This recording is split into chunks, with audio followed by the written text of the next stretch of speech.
My name's Thomas Blackwell. I'm the Executive Director at Sharing and Caring of Benton County. Okay, Thomas, and I know you're out here on Fallen Springs Road. Mhm. And how many? And what are y'all doing today? Well, today, honestly, this is kind of a neighbors helping neighbors situation out here. This is a lot of families that were impacted. Yesterday, I drove around and met with some of the families who were doing some cleanup efforts and figuring out what they would need. And the biggest thing was just some extra hands and some people to help them sort through the chaos that now surrounds their lives. Okay, and when disasters like this happen, I guess the neighbors and helping out plays the extra manpower is needed. That's it. It's just doing something to help in any way you can. I mean, that's the biggest thing is just walk around and what do you need? What do you need? And oftentimes a friendly conversation, a smiling face, and an extra pair of helping hands goes way further than it really has any business going. And when you're out here on Fallen Springs, you see the damage, and what are your thoughts? I've struggled to come up with words. It's really overwhelming. I mean, this is, it used to be a beautiful wooded, treed-in area, and now it's central, just devastation and heartache all around. But what's beautiful is seeing the smiling and hearing laughter as people are coming together and really putting their money where their mouth is, helping their community and helping try to make some order from the chaos. Okay. But for right now, it's just doing something. Okay. All right. I'm Sara Hopkins, and this is our house.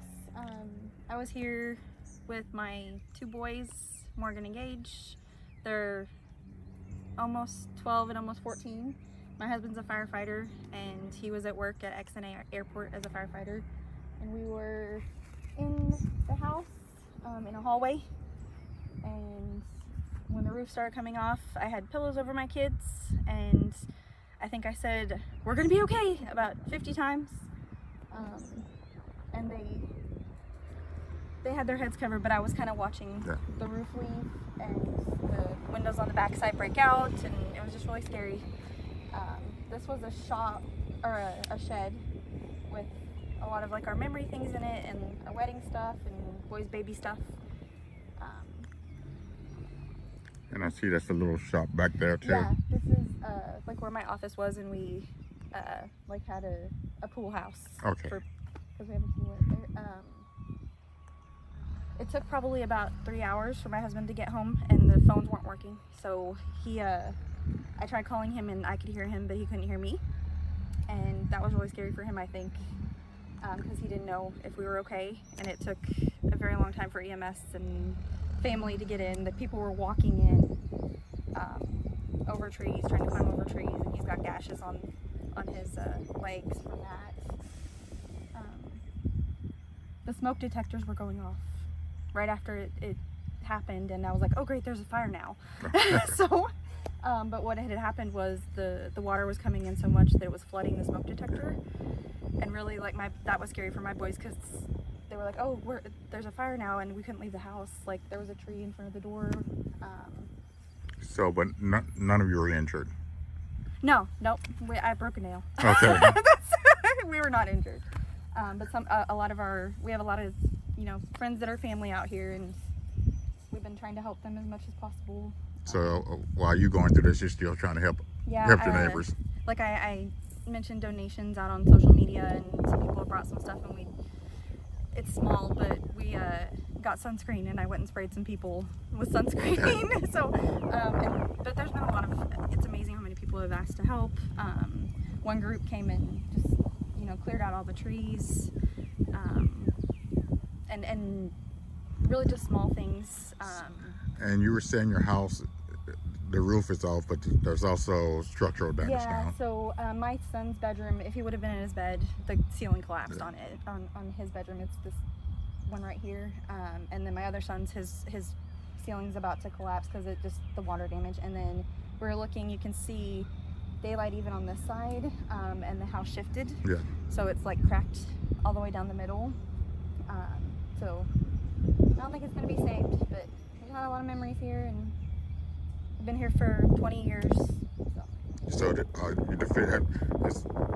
you're still living in it. Have you thought about the future and what are your plans? Actually, so the shop right here that got damaged, this part has like a little area that's almost a little apartment kind of. once we get electricity back, but you can see the meter kind of got pulled out. We're actually thinking a little bit longer term to stay in there. Okay, but you do plan, but you're going to rebuild. Come back. We're going to come back here. Yeah, we're coming back. Okay. For sure. And you said you were home when the tornado hit. Yeah. Can you just describe what happened? Well, the emergency alarm went off. I went to get it. Before I could get to the cell phone, it sucked our roof off and sucked me out of my bed. The roof collapsed in on the wife. We couldn't hear anybody or hear each other because of the tornado. It was so loud we couldn't even hear each other. And once it gave us a minute, we gathered ourselves and crawled out from underneath the damage, got outside and got into a vehicle. And from then on, it's just been chaos. Okay, and what all kind of damage? See your house now. What kind of damage did? What were all the damages? You said you had a shop back there that's gone now. Yeah, we had a 40x40 shop, carport, that's all gone. Had a fifth wheel trailer sitting right there upside down. Flipped one of my vehicles off in the holler. They're ready to help. Okay. And I know it's really soon, and you were talking about that. You really hadn't started thinking about the future yet. No, I don't. It's an hour by hour, day by day. So you're just taking it hour by hour, day by day. And all the community and churches and everybody's come by. They're helping feed us and stuff. We got the schools here now. They'll help us try to pick up some of the debris and stuff. A lot of good people, volunteers, church groups come by and help us, giving us water and food. They're really helped us out a lot. Okay. In the meantime, where have you and your wife been able to stay? I'm staying with my daughter in Westville, Oklahoma. Okay, so you in Westville. Yeah. And you said you lived here 8 years? I've lived here 40. 40 years? Yeah. Okay. Between this house and my mom and dad live up the road. We're a whole community out here. It's me, my brother, got cousins, children. We got 4 different places out here, and they've all been pretty much destroyed. Yeah, you said your other relative, your brother. My brother, he lost his trailer completely, and my cousin lost his trailer completely.